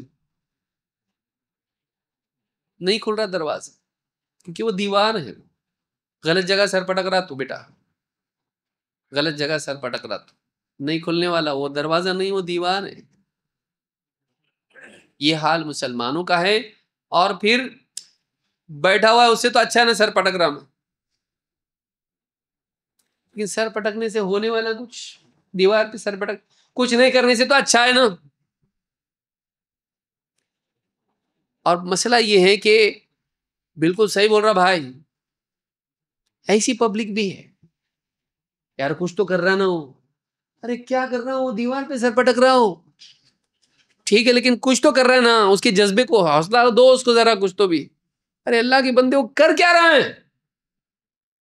لوگ اتنے ذہنی طور پر بیکورڈ ہو گئے ہیں کہ لوگوں کو کیا کرنا چاہیے اور کیا نہیں کرنا چاہیے اس میں امپورٹنس نہیں ہے، اس میں تفریق کی صلاحیت نہیں ہے. کچھ تو کر رہا نا، صحیح کر رہا، کچھ کر رہا بس، بھلے چاہے جو بھی کر رہا ہو. بتائیے قوم کا اگر یہ حال ہو جائے کیا امید کی جا سکتی ہے؟ اس وقت میں ہم زوال کے دور میں ہیں. اس وقت میں ہماری ضرورت یہ ہے کہ ہم سب سے پہلے اس بنیاد سے لوگوں کو اٹھائیں جس بنیاد سے اللہ کے نبی صلی اللہ علیہ وسلم نے اٹھایا تھا. آج شرک ہے، بدعت ہے، دین سے دوری ہے، بے حیائی ہے، نوجوانوں کے اندر ڈرگ ایڈکشن ہے، کھیل تماشا، ناچ گانے، بچیوں میں بے حیائی، پیار محبت، عشق بازی، موبائل فون کے ذریعے، سوشل میڈیا کے ذریعے اتنے خرافات، جاب لیسنس، بوڑھے بیمار، ہمارے پاس علاج کو، ہمارے پاس ان کے پیسے نہیں ہیں، مشنریز آ کے ان کو پیسے دے کے ان کو کچھ بھی پڑھا کے جا رہے ہیں. ہماری خواتین غریب، بیوہ، مطلقہ، ان کے مسائل کیا؟ نکاح نہیں ہو رہے ان کے، دوسروں کے گھروں میں کام کر کے برتن دھو کے کھا رہے ہیں، یا آفسوں میں جا کے باس کی اسسٹنٹ بن کے وہ کام کر رہی، لیٹ آ رہی گھر کو. اس کا کیا؟ یہ مسئلے نہیں امت کے؟ خالی یہی مسئلہ ہے گورنمنٹ بدلنا چاہیے، اور نہیں بدلی تو پھر یہ سب ایسے ہی پڑے رہنے دو. یہ سب ایسے ہی پڑے رہنے دو، اور بگاڑ بڑھتا جا رہا ہے. تو بنیاد سے ہم کو اٹھانا پڑے گا. اللہ رب العالمین نے عرب میں، آپ دیکھیے بعض اوقات لوگ بولتے ہیں یہ درد یہی ہے کہ تمہارے پاس دوسرا کچھ نہیں ہے کیا؟ عرب میں شرک، قتل، زنا، چوری، سود، بچیوں کو زندہ دفن کرنا، میراث کھا جانا، قبائلی جنگیں، اور 50 قسم کی خرافات. پہلی وحی کیا نازل ہوئی؟ 5 آیتیں جو قرآن کی نازل ہوئی، پہلی وحی کا میسج کیا ہے؟ اقرأ بسم ربک الذی خلق، پڑھ اس کے اپنے رب کے نام سے جس نے پیدا کیا. خلق الانسان من علق، انسان کو پیدا کیا علق سے، جمے ہوئے خون سے. اقرأ وربک الاکرم، پڑھ تیرا رب بڑا کریم ہے. پھر پڑھ، لڑ کے پڑھ، لڑ، تیرا رب بڑا کریم ہے. قبیلوں سے لڑ، دشمنوں سے لڑ، وہ ہے پہلی آیت میں لڑ ہے کہ پڑھ ہے؟ کیا ہے؟ پڑھ. اور تیرا رب بڑا کریم ہے. الذی علم بالقلم، جس نے تلوار دی تاکہ تو لڑے، قلم کے ذریعے تعلیم دی. علم الانسان ما لم يعلم، انسان کو سکھایا جو نہیں جانتا تھا. کیا چل رہا اور کیا آ رہا. آدمی اس وقت میں عرب میں بیٹھا ہوا دیکھ رہا ہو، پریشان آدمی جو واقعی صحیح ڈھنگ سے چل رہا، وہ دیکھو کیا چل رہا ہے، آیت کیا نہیں، پڑھ پڑھ پڑھ. ان پڑھ لوگوں میں پڑھ آ رہا ہے نا. قلم، قلم کا کاغذ نہیں ہے، قلم کہاں سے؟ آدمی سوچے گا یہ جاہل ہے. کیوں؟ اللہ نے بتایا سولوشن نالج ہے، ایجوکیشن ہے. سولوشن کیا ہے؟ نبوی علم. نہیں آئے گا تو یہ سارے مسائل کیوں ہیں؟ اس لیے کہ ان کے پاس کوئی ڈرانے والا آیا نہیں. لِتُنذِرَ قَوْمًا مَّا أُنذِرَ آبَاؤُهُمْ فَهُمْ غافلون. ان کو خبردار کرنے والا کوئی آیا نہیں. اسی جہالت میں پڑے ہوئے یہ ساری خرافات دکھ رہی نا، یہ اسی کی وجہ سے کہ کوئی ان کو ڈرانے والا نہیں تھا، سمجھانے والا نہیں آیا.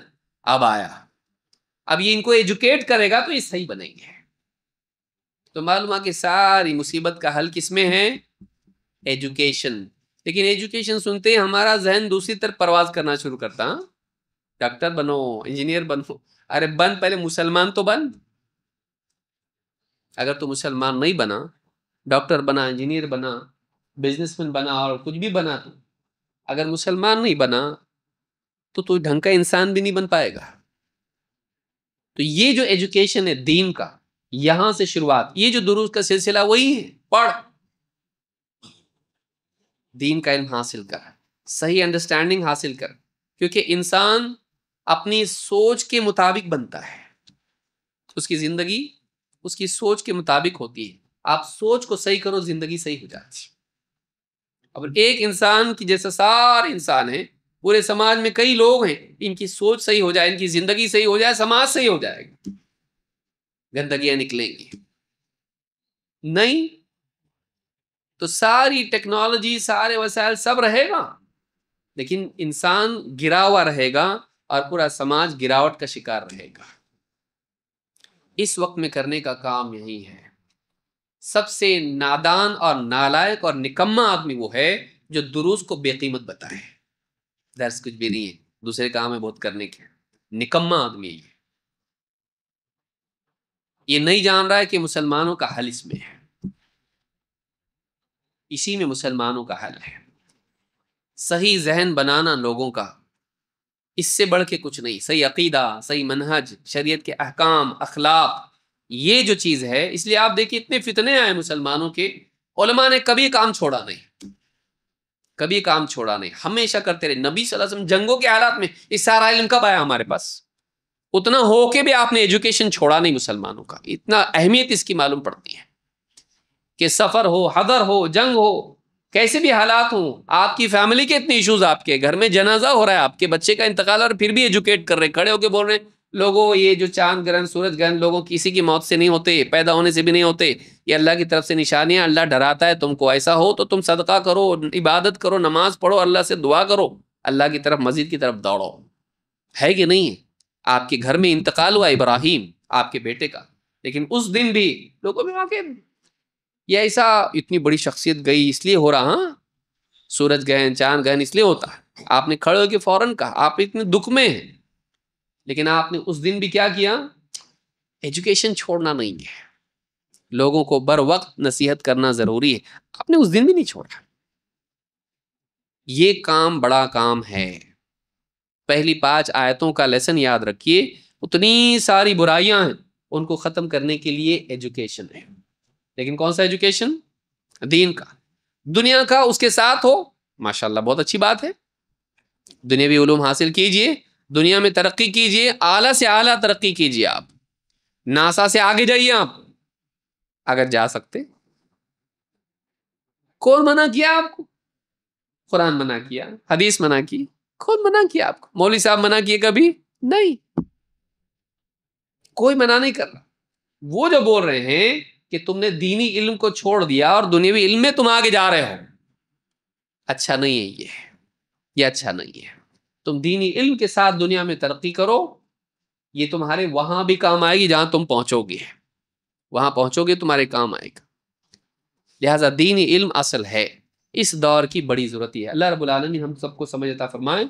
اور اخیر میں 2-4 چیزیں بتا رہا ہوں جو یعنی خلاصے کے طور پر کیا ہم نے اس پورے کورس میں دیکھا، اس کو ریوائز کر دیتا ہوں تاکہ آپ کو یاد رہے۔ خوارج کے بارے میں آپ دیکھیں، اللہ کے نبی صلی اللہ علیہ وسلم نے پیشگی طور پر خوارج کے بارے میں خبردار کیا تھا، اور اس دور میں اور ہر دور میں خوارج آتے رہیں گے، جن میں سے داعش بھی ہیں۔ یہ کون ہیں؟ خوارج ہیں۔ IS کون ہیں؟ خوارج ہیں۔ اور خوارج کی تاریخ پوری آپ کو معلوم ہے، حضرت علی کے زمانے میں یہ پورے عروج پر تھے۔ حضرت عثمان کے بعد انہوں نے جنگ بھی کی حضرت علی سے، اور حضرت علی نے ان کو قتل کیا۔ ابن عباس نے ان سے مناظرہ کیا، حضرت علی نے ان کو سمجھایا، یہ نہیں کہ ان کو معلوم نہیں تھا، ان کو سمجھایا گیا تھا، ان کو بتایا گیا تھا، پھر بھی وہ مصر رہے اپنے غلط راستے پر۔ خوارج کے القاب کیا ہیں؟ الخوارج، المحکمہ، الحروریہ، اہل النہروان، الشراح، المارقہ، المکفرہ، الناصبہ، القعدیہ، یہ سارے کیا ان کے القاب ہیں، جن القاب سے علماء نے ان کو یاد کیا ہے، ان کا تذکرہ کیا ہے۔ خوارج کے اوصاف کے بارے میں نصوص کیا ہیں، ان کے بارے میں کیا آیتیں جن سے معلوم ہوتا کہ یہ برے لوگ ہیں؟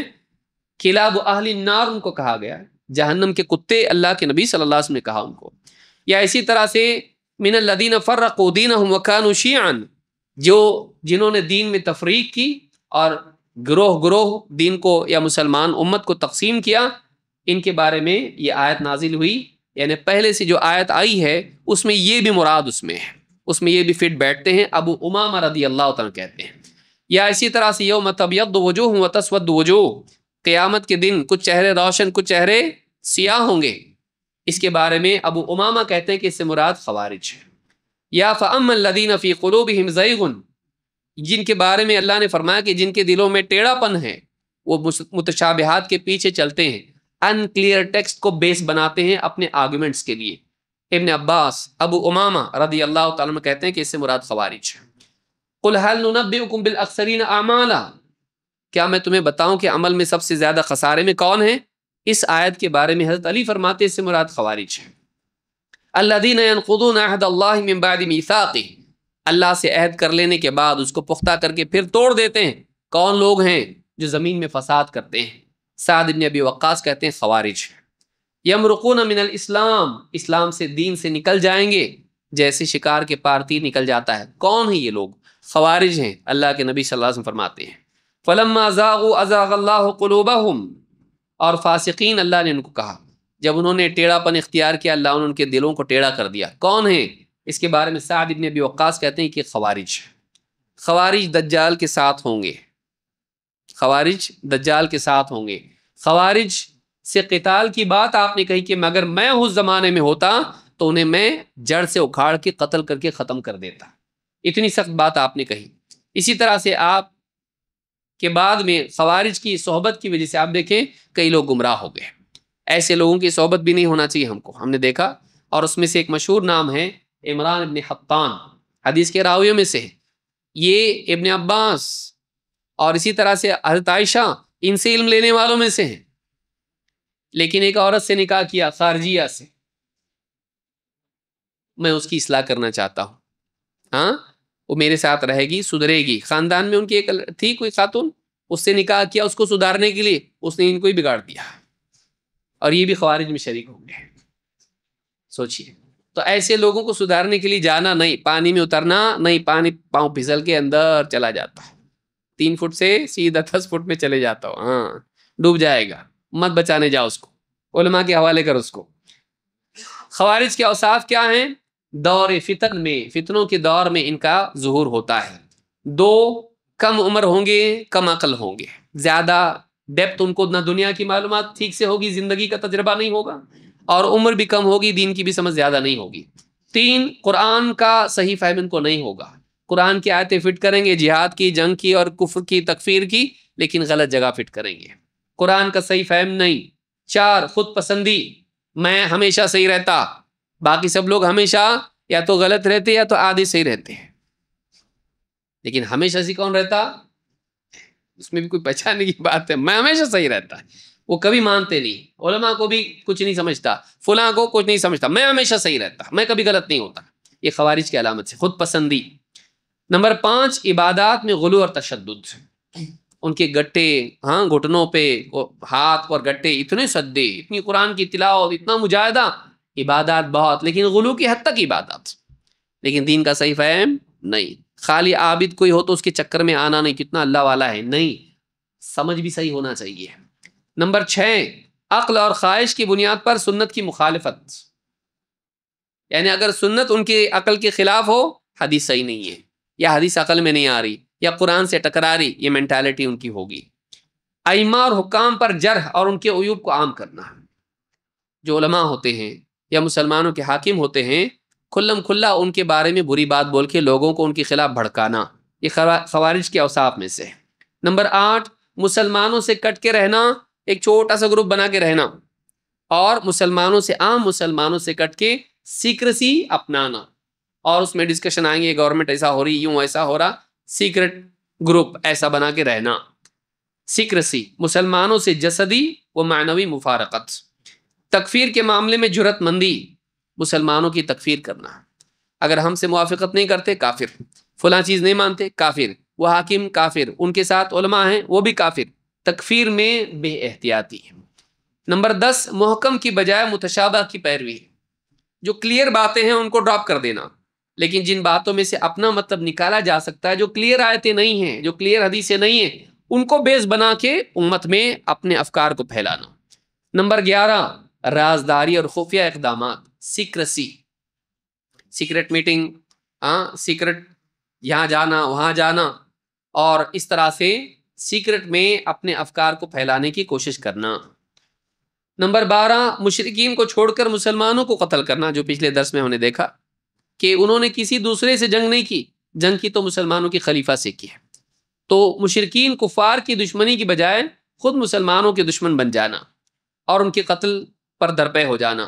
نمبر 13, ائمہ اور ولاد کے لیے دعا نہ کرنا. یہ بھی ہم نے پچھلے درس میں دیکھا تھا کہ مسلمان حکام کے لیے دعا نہیں کریں گے, ان پر لعنتیں کریں گے, ان کے لیے بد دعا کریں گے, ان کے خلاف خروج کی دعوت دیں گے, کبھی ان کی ہدایت اور توفیق کے لیے دعا نہیں کریں گے.